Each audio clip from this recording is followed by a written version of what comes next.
Emergency funds aren't just this fluffy, nice thing to have. It protects our livelihood. And in fact, it actually protects you from going back into debt. The whole point of an emergency fund is to help you pay for unexpected expenses as they come up. So let's answer this question. How much should you have in your emergency fund? First, what does the emergency fund cover? Because then that's going to help us figure out how much you actually need in that emergency fund. So your emergency fund should cover the basics. The basics include your rent or mortgage payment, food, utilities, and anything car related such as gas or your car insurance premium. Now, if you're wondering about what's included in utilities, that would be electricity, gas, water. I'd also include internet and your cell phone plan. Now, once you know what those basic needs are, and you're taking out all of the fun stuff, you're cutting out all of the subscriptions, and you're temporarily putting pause on things like future savings or really paying down debt, then you're going to figure out exactly how much you need. So what I do is I typically do an audit of the past 3 months of what I've spent in those basic need expenses. So first, you are going to open up your bank account or your credit card statement, basically whatever account you use to do your living expenses, all of your daily transactions, and then you're going to look back at the last 3 months of spending and then organize those expenses into categories. So first, you probably already know what your rent or your mortgage payment is, so you'll go ahead and add that. Then look back at all of your grocery store transactions over the past 3 months. You're going to add that up for each of those 3 months, and then you're going to take an average of that. You're also going to do the same thing for your utilities and your car-related expenses. So once you know the average of your monthly living expenses, then you are going to figure out exactly how much you want to save up for in terms of your emergency fund. So I've been curious about what people are using their emergency fund money for. So I went inside of the Debt Free Millennials Facebook group to ask some folks exactly what kind of emergencies that they've had in the past and how their emergency fund has saved them. So get this, there is a comment here that says over the weekend. So this happened during the pandemic. My tire kept getting flat. I knew I needed new tires and kept putting it off. And she said, I ended up taking the car to get a tire and she bought the whole set for $400. She wasn't worried at all. She transferred it from her rainy funds account and peacefully drove away feeling safer in her car. I love that because flat tires are something that everybody has gone through, and it's one of those things that emergency funds can cover. Check this out. This next comment says, the furnace in our house broke down 3 times in 14 months, between $700 and $1,600 repair or replacement parts each time, emergency fund for the win each of those times. So obviously house maintenance and things that break around your house, you don't always have a separate sinking fund set up in place for that. So when the furnace goes out or the air conditioner goes out, you want to be able to use money that you have in your account versus going into more debt. It's a great example of using your emergency fund for a real emergency. You need your furnace in order to have a sustainable and living household environment. This next comment, I think a lot of us can relate to.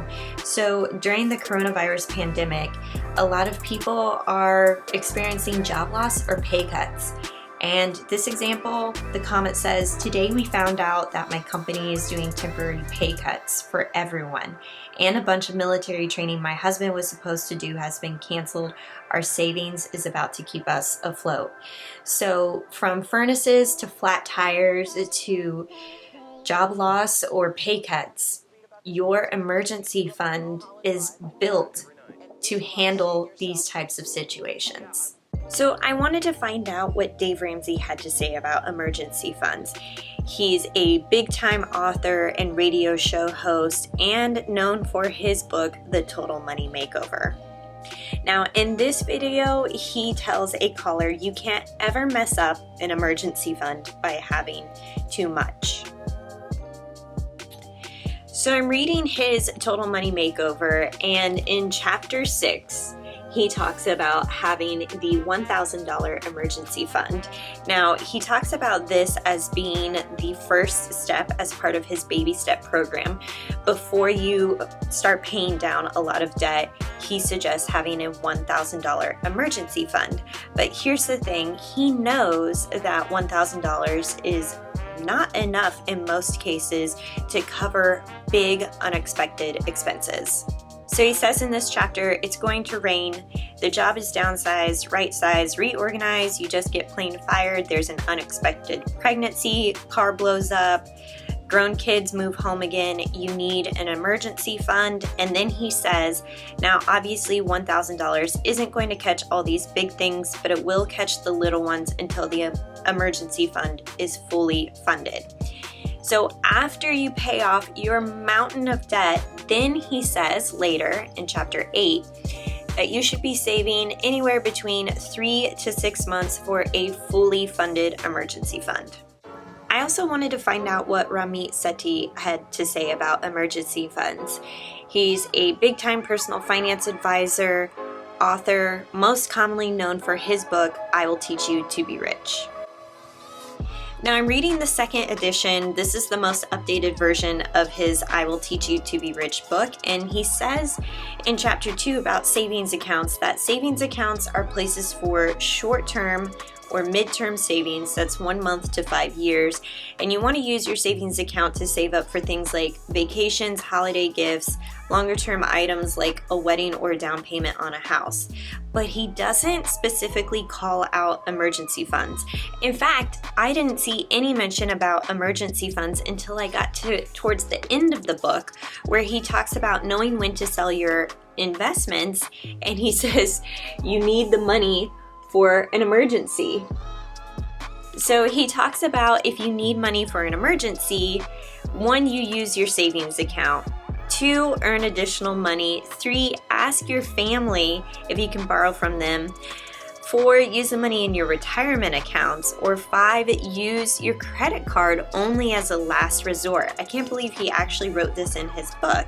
But he says on the next page to create an emergency fund, and I loved his definition of this. An emergency fund is simply another savings goal that is a way to protect against job loss, disability, or simple bad luck. He also says in his book, eventually your emergency fund should contain 6 to 12 months of spending money. So one guy says a fully funded emergency fund is anywhere between 3 and 6 months of living expenses, and another guy says it's 6 to 12 months. So I'm thinking we just split it down the middle and call it a fully funded emergency fund of 6 months. Now, if you are still in debt and you are focused on trying to pay that off, I do agree with Dave Ramsey that you should have at least a little bit of cushion set aside, an emergency fund prior to starting your debt-free journey and really paying off that debt. I think $1,000 is just not enough, especially when it comes to job layoffs, crisis, some of these bigger things where you may be out of income for a few months. So I'm thinking 2 to 3 months, and most of the Facebook group community inside of my Debt-Free Millennials group is going to agree that 2 to 3 months of living expenses set aside while you're working on paying off your debt is a good idea. Me personally, I have 6 months of living expenses set aside in a separate savings account for my emergency fund. 6 months is what makes me feel the most comfortable, and I feel like that gives me and my husband enough headway to cover any unexpected expenses as it relates to, medical expenses, or if we were to lose our jobs. I know that we would have enough room in that 6 months to bring back some income. Now for me, that looks like the tune of $30,000, and I'm sure you're thinking, holy cow, $30,000 is a lot of money, and yes, it is, and I've built that up over time. After I became debt-free in 2014, I've built it up to where it is now. So emergency funds provide such a sense of security, knowing that you are covered in the case of unexpected expenses. And I do believe that emergencies will arise in our lives, and it's how we react to those emergencies when we know we have a backup plan put into place.